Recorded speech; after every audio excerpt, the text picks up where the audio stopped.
जगनपुर नामक गांव में रोहित अपनी माँ माया के साथ रहता है। माया बहुत गरीब है। रोहित और माया जंगल जाकर लकड़ी काटकर लाते हैं, जिनमें से कुछ लकड़ियां घर में खाना बनाने के लिए काम आती हैं और बाकी बची हुई लकड़ियों को रोहित बाजार में बेच आता है। माँ चलो जंगल चलते हैं, फिर जल्दी वापस भी आना है। बेटा, आज मेरी तबीयत बिल्कुल ठीक नहीं है, तुम अकेले चले जाओ। ठीक है माँ, मैं जा रहा हूँ। शाम को जल्दी आ जाना, रात को जंगल में 1 मिनट भी रुकना सही नहीं है। माँ आप तो मेरी व्यर्थ ही चिंता करती हो। अब मैं बड़ा हो गया हूँ और मैं जल्दी से लकड़ी काट कर उन्हें बेच कर आऊंगा। रोहित जंगल में चला जाता है और लकड़ी काटने लगता है। बहुत देर तक लकड़ी काटने के बाद उसे तेज प्यास लगती है। मन में मुझे बहुत तेज प्यास लगी है और आसपास यहाँ कहीं पानी भी नजर नहीं आ रहा है। अगर पानी पीने जाऊंगा तो देर हो जाएगी और अगर लकड़ी काटूंगा तो प्राण निकल जाएंगे। क्या करूं क्या करूं? रोहित सोच ही रहा होता है कि तभी उसे एक लड़की सिर पर पानी की गागर लाते हुए दिखाई पड़ती है। पानी देखकर रोहित को चैन मिलता है।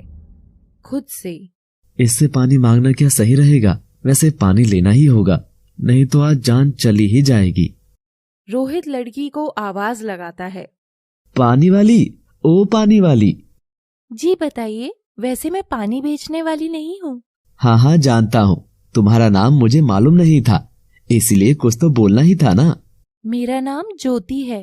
अरे वाह, बहुत प्यारा नाम है तुम्हारा। मुझे बहुत तेज प्यास लगी है, क्या मैं इस घड़े से पानी ले सकता हूँ? हाँ बिल्कुल।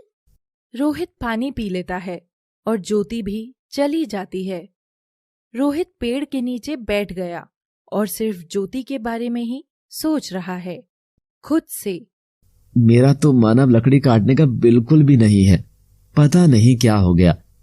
वैसे ये ज्योति रहती कहाँ होगी और इस जंगल में किसके साथ आती होगी, क्या करती होगी? ये सब मैंने उससे क्यों नहीं पूछ लिया था। रोहित खुली आंखों से स्वप्न देखते देखते ही सो जाता है और जब उसकी आंख खुलती है तो वो डर जाता है। इतनी रात हो गई है और माँ भी मेरी फिक्र कर रही होगी। लकड़ी भी नहीं काट पाया हूँ, अब क्या होगा? रोहित जल्दी जल्दी गांव की ओर चलता है, लेकिन वो बार बार पीछे मुड़कर देखता है, क्योंकि रोहित को महसूस होता है कि कोई और भी उसके साथ चल रहा है। रोहित डरते हुए घर पहुंच जाता है, जहां माया बहुत चिंतित खड़ी है। तुमसे कहा था ना कि जल्दी आना, लेकिन तुमने कसम खाई है कि माँ की कोई बात नहीं माननी है। माँ वो क्या वो लगा रखा है? साफ साफ बता। माँ मैं जंगल में ही सो गया था। बहुत बढ़िया, अब ज्यादा गुस्सा मत दिला और चुपचाप खाना खा ले, कल सुबह जल्दी जाना है। रोहित जाकर सो जाता है, लेकिन उसे रात भर ज्योति की ही याद आ रही होती है और वो उसके बारे में सोचते हुए ही सो जाता है। अगली सुबह फिर से रोहित अपनी माँ माया के साथ गया और अच्छी लकड़ी खोजने के बहाने से ज्योति को जंगल में ढूंढने लगा। तभी रोहित को एक नदी दिखाई दी। रोहित की आंखों में चमक आ गई। खुद से जरूर वो यही पानी लेने आती होगी और मैं आज उससे दोबारा मिलूंगा। आज तू किस ओर ले आया है? यहाँ तुझे कहाँ लकड़ियां दिख रही हैं? माँ आप यहीं पेड़ के नीचे बैठो, मैं अभी आता हूँ बस। रोहित आगे जाता है और देखता है ज्योति जल से पानी भर रही है, खुश होते हुए। अरे ज्योति, तुम आज भी यहाँ मिल गई हो? हाँ, मैं तो रोज ही यहाँ आती हूँ। सच में? लेकिन तुम इतना क्यों खुश हो रहे हो, क्या बात है? नहीं, ऐसी तो कोई बात नहीं है, लेकिन इस जंगल में तुम मेरी दोस्त बन जाओगी तो अच्छा रहेगा। हाँ जरूर, वैसे भी मेरा यहाँ कोई दोस्त नहीं है। अच्छा, घर में कौन कौन है तुम्हारे? दुखी होते हुए, मेरे घर में मैं अकेली ही हूँ। चौंकते हुए, क्या? फिर तुम कहाँ रहती हो और क्या करती हो? मैं यहीं पास के गांव में रहती हूँ और मिट्टी के बर्तन बनाकर बेचती हूँ। तभी रोहित को उसकी माँ की आवाज आती है। रोहित, कहाँ है तू? जल्दी आजा। ज्योति से अब मैं जा रहा हूँ, माँ बुला रही है। तुम कल भी आओगी ना? हाँ, मैं तुम्हें यहीं मिलूंगी, तुम भी जरूर आना। मेरा तो मन ही नहीं कर रहा कि तुम्हें छोड़कर जाऊं, लेकिन जा रहा हूँ। रोहित माया के साथ घर आ जाता है। रोहित, मेरी तबीयत अब ठीक नहीं रहती है। हाँ तो माँ, आप घर पर ही रहा करो, मैं अकेले ही लकड़ी लाया करूंगा। आप अब आराम करो बस। ठीक है बेटा, कल से तुम ही आ जाना और ध्यान से जल्दी घर आया करना, क्योंकि ये जंगल बहुत खतरनाक होते हैं। माया सो जाती है और रोहित बिस्तर पर लेटे हुए वापस ज्योति के ख्वाबों में खो जाता है। मन में बस एक बार जल्दी से सुबह हो जाए, फिर तो मुझे सबसे पहले बस ज्योति से ही मिलना है। रोहित ख्वाब बुनते हुए ही सो जाता है और अगली सुबह सबसे पहले जंगल पहुंचता है, जहां नदी किनारे ज्योति पहले से ही इंतजार कर रही है, खुश होते हुए। अरे वाह ज्योति, तुम मुझसे पहले ही आ गई हो। क्या इतनी पास है तुम्हारा गांव? गांव तो दूर है, लेकिन मैं तेज चलती हूँ। क्या हवा में ही उड़ती हो क्या? नहीं, ऐसा नहीं है। मैं सुबह सुबह बाहर घूमती हूँ, तो आज सोचा कि यहीं आ जाऊं। तुम्हारा गांव कहाँ है? मुझे देखना है। ठीक है, चलो तुम मेरे गांव। लेकिन लेकिन क्या? बताओ, कोई परेशानी है? हाँ, गांव का एक लड़का मुझ पर शादी करने का दबाव बना रहा है, और तुम तो जानते ही हो कि मेरा इस दुनिया में कोई नहीं है, तो इसलिए वो मुझे परेशान कर रहा है। अरे तुम पागल हो क्या? क्यों नहीं है तुम्हारी दुनिया में कोई? मैं हूं ना। सच? लेकिन तुम मेरे दोस्त ही तो हो, तुम मुझसे शादी कैसे कर पाओगे? मैं तुमसे शादी करने को तैयार हूँ। ठीक है, मैं अपने गांव जा रही हूँ और तुम अपने परिवार से बात कर लो शादी के बारे में। मेरे परिवार में सिर्फ मेरी माँ है और वो आसानी से मान जाएगी। ठीक है, तो हम पंडित जी से बात करके शुभ समय दिखवाकर बाद में शादी कर लेंगे। अभी मैं गांव जा रही हूँ। तुम्हें इतनी भी क्या जल्दी है गांव जाने की? और अगर तुम गांव ही जाना चाहती हो तो मैं भी तुम्हारे साथ चलता हूँ, और फिर वहीं पर हम किसी मंदिर में जाकर शादी कर लेंगे। नहीं नहीं, हम गांव नहीं जाएंगे। तुम उस लड़के से क्यों डर रही हो? चलो उसको मैं सुधार देता हूँ, ठीक है? नहीं नहीं, ऐसा करते हैं, इस नदी के पास शिव जी का मंदिर है, हम दोनों वहां चलकर शादी कर लेते हैं। ठीक है चलो, लेकिन पंडित जी कहाँ मिलेंगे? हमें पंडित जी की कोई जरूरत नहीं है, क्योंकि वहां पर मेरे गुरुदेव नाग गुरु रहते हैं और उनका आशीर्वाद ही काफी है। रोहित और ज्योति नदी पार करके शिव मंदिर में पहुंचते हैं। मंदिर के अंदर कदम रखते ही दीप स्वयं जल उठते हैं और घंटियां बज उठती हैं। नाग गुरु दोनों को देखकर शंख बजाते हैं। मुझे अब बहुत अच्छा महसूस हो रहा है, जैसे कि पुनर्जन्म ही मिल गया हो। आओ मेरे बच्चों, मैं कब से तुम्हारा इंतजार कर रहा था। अब तुम दोनों को एक साथ देखकर मन आनंद से भर उठा है। रोहित और ज्योति गुरुदेव को प्रणाम करते हैं और फिर गुरुदेव दोनों की शादी करा देते हैं। रोहित ज्योति को लेकर अपने घर आता है। रोहित, आज लकड़ी की जगह तू किसी लड़की को उठा लाया है। माँ, मैं किसी को उठाकर नहीं लाया, शादी करके लाया हूँ। ये तेरी बहू है माँ। ज्योति से माँ के चरण स्पर्श करो।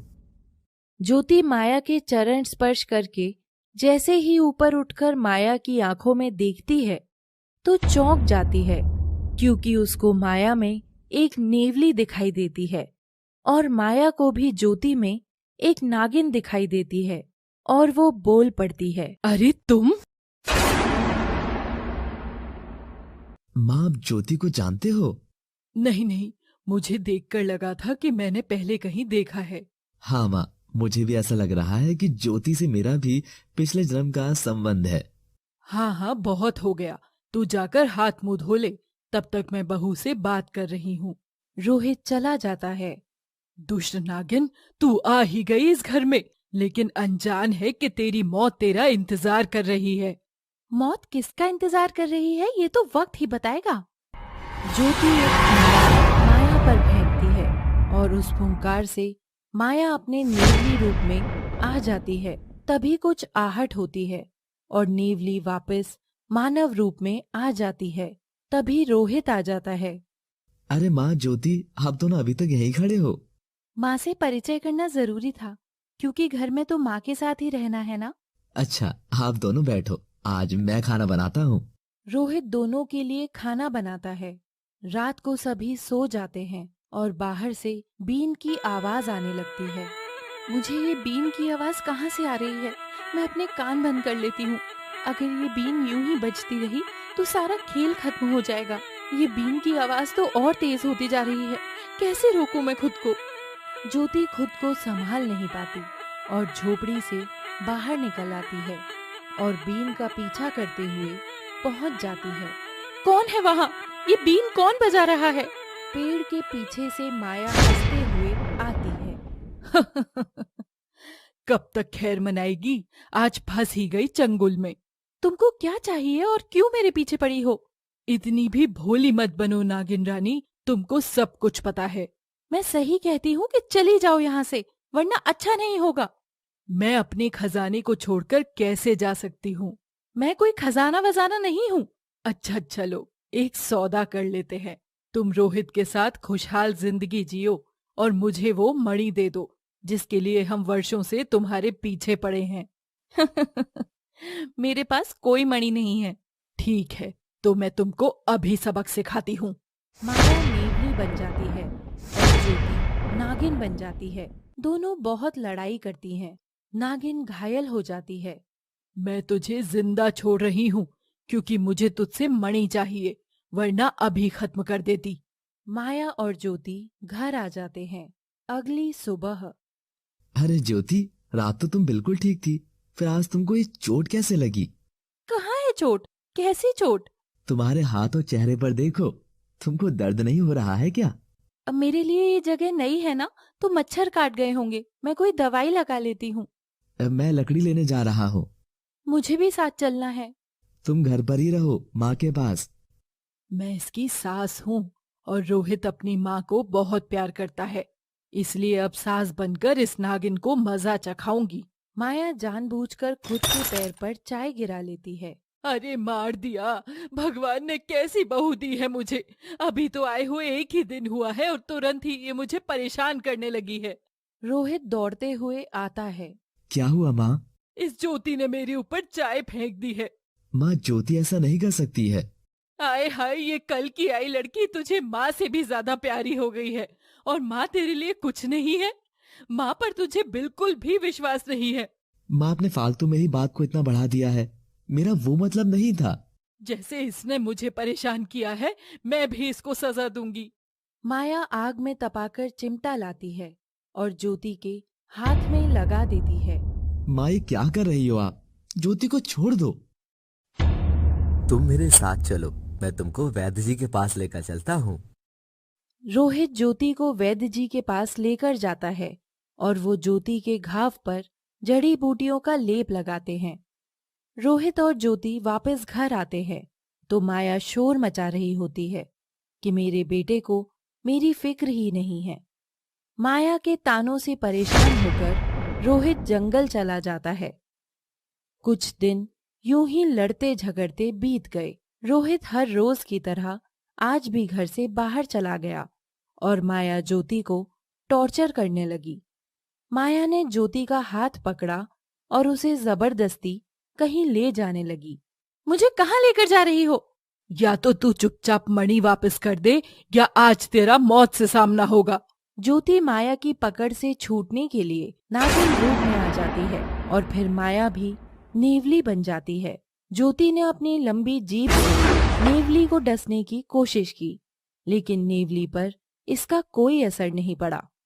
नेवली ने नागिन की पूंछ को काटने की कोशिश की, लेकिन नागिन ने छलांग लगाकर अपनी पूंछ छुड़ा ली। मैं आज रोहित को बता दूंगी कि तुम उसकी मां नहीं हो। मैं रोहित को भी मार दूंगी, सिर्फ वो मणि लेने के लिए तुमको जिंदा रखा है। रोहित की मां कहाँ है? मैं कुछ नहीं जानती, चुपचाप मणि दे दे। मैं सब कुछ रोहित को बताने जा रही हूँ। ज्योति नागिन बनकर दौड़ती है और उसके पीछे पीछे नेवली दौड़ती है।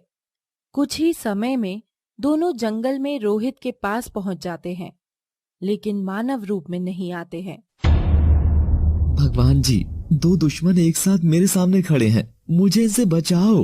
नागिन नदी की तरफ जाने लगती है और पीछे पीछे नेवली भी जाने लगती है। आज चुपचाप जाकर देखता हूँ कि नाग और नेवले की लड़ाई कैसे होती है। बहुत कहानियां सुनी है मैंने बचपन में। रोहित भी नदी की ओर चल देता है और एक पेड़ के पीछे छुप जाता है। क्यों हिम्मत नहीं हुई तुम्हारी कि अपने मानव रूप में आ सको? तो तुम्हारी ही हिम्मत कब हुई? मैं तुमसे अभी कह रही हूँ कि चुपचाप मणि मुझे दे दो और मैं तुम्हारी जिंदगी से चली जाऊंगी। उसके लिए अगर तुम 10 जन्म भी ले लो तो कम पड़ जाएंगे। नेवली इस बार भी क्रोध में नागिन पर टूट पड़ती है और दोनों खूब लड़ाई करती हैं। नागिन अपनी पूंछ से नेवली को बांध देती है। नेवली अपने दांतों से नागिन को काटने की कोशिश करती है और वो नागिन से छूटकर भाग जाती है। वाह यार, मैंने तो सुना था कि नेवले सांप को मार देते हैं, लेकिन मैं तो कुछ और ही देख रहा हूँ। इस सांप से डरकर नेवला भाग गया। तभी ज्योति नागिन मानव रूप में आकर नदी के किनारे पर ही शांत बैठ जाती है, जिसे देखकर रोहित की आंख खुली की खुली रह जाती है। ज्योति नागिन है क्या? डरते हुए कहीं कहीं मैं कोई ख्वाब तो नहीं देख रहा हूँ? नहीं नहीं, ऐसा नहीं हो सकता। ज्योति तो मुझे बहुत प्यार करती है, तो वो मुझे इस तरह धोखा नहीं दे सकती। ये मेरा भ्रम भी तो हो सकता है ना? रोहित खुद से बात कर ही रहा होता है कि तभी उसकी निगाहें नागिन से मिल जाती हैं और वो बुरी तरह डर कर कांप जाता है। ज्योति भी रोहित को देखकर डर जाती है और वो कुछ बोलना चाहती है, लेकिन रोहित पहले ही बोलने लग जाता है। देखो, मैं जानता हूँ कि आप नागिन हो। मैं तो बस आपको देखने के लिए यूं ही रुका था। आप मेरी ज्योति नहीं हो, क्योंकि दुनिया में एक शक्ल के 7 लोग होते हैं, इसलिए मैं जा रहा हूँ। मुझे कुछ मत करना, मुझे मत मारना। रुको। मैं नहीं रुकूंगा और अब से इस नदी के पास आऊंगा भी नहीं। मैं ज्योति ही हूँ। क्या तुम ज्योति हो?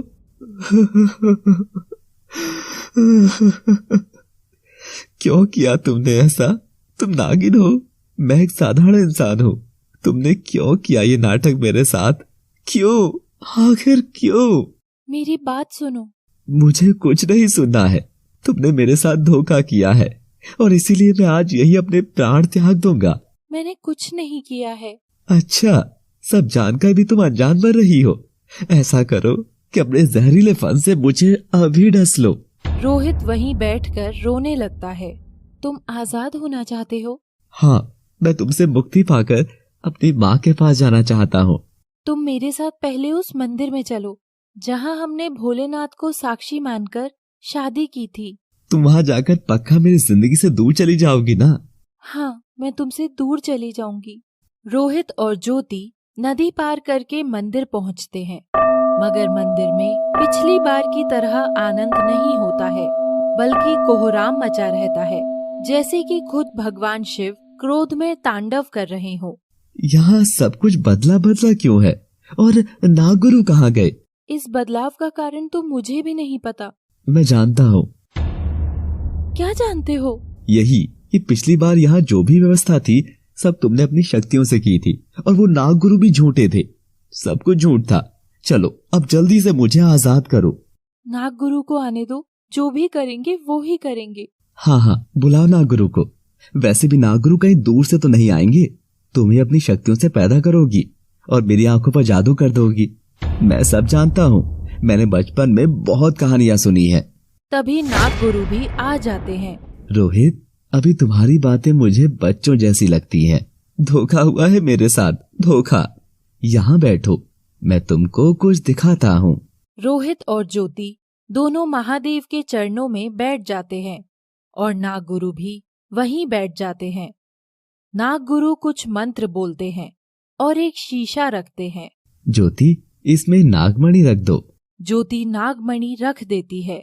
पूरा मंदिर प्रकाश से चमक उठता है। रोहित, नागमणि को हाथ लगाओ। मैं हाथ नहीं लगाऊंगा, आप लोग मुझ पर जादू कर दोगे। हमारा विश्वास करो, तुम्हें सारा सच पता लग जाएगा। रोहित नागमणि को हाथ लगा देता है और उसकी आंखों के आगे अंधेरा हो जाता है और वो एक नई दुनिया में पहुंच जाता है, नागलोक में। प्रिय, मुझे लगता है कि हम दोनों को अब कुछ दिनों के लिए घूमने चलना चाहिए। नागलोक में तो हमें दिन भर घूमना ही पड़ता है, अब कहाँ जाएंगे? मैं सोच रहा हूँ कि हम पृथ्वीलोक पर चलें। मानवों की दुनिया कैसी है हम ये देख कर आएंगे। वहाँ के जंगल, वायु, मिट्टी, खुशबू में मैं जीना चाहता हूँ। मानव बहुत स्वार्थी होता है, क्या हमारा वहाँ पर जाना सही रहेगा? तुम तो फालतू में ही चिंता करती हो। नागराज और नागिन कुछ दिन के लिए पृथ्वीलोक पर आ जाते हैं। देखो प्रिय, मैं तुमसे कह रहा था ना कि पृथ्वीलोक बहुत खूबसूरत है। हाँ नागराज, अब हम कुछ दिन यहीं रहेंगे और पूरी दुनिया घूमेंगे। नागराज और नागिन खूब मस्ती करते हैं। एक तांत्रिक शाकाल ने पिछले कई महीनों से उन दोनों पर नजर बनाकर रखी हुई है। हा हा हा हा हा। अपनी मस्ती में अपनी मौत से अनजान ये इच्छाधारी नाग नागिन का जोड़ा कब से जंगल में घूम रहा है। मैं इसे यूं ही तो वापस नहीं जाने दे सकता हूँ।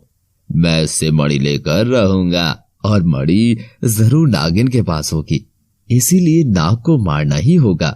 शाकाल बंदूक उठाकर गोली चलाता है और गोली नाग को लगती है। शाकाल पेड़ के पीछे छुपकर देखता है।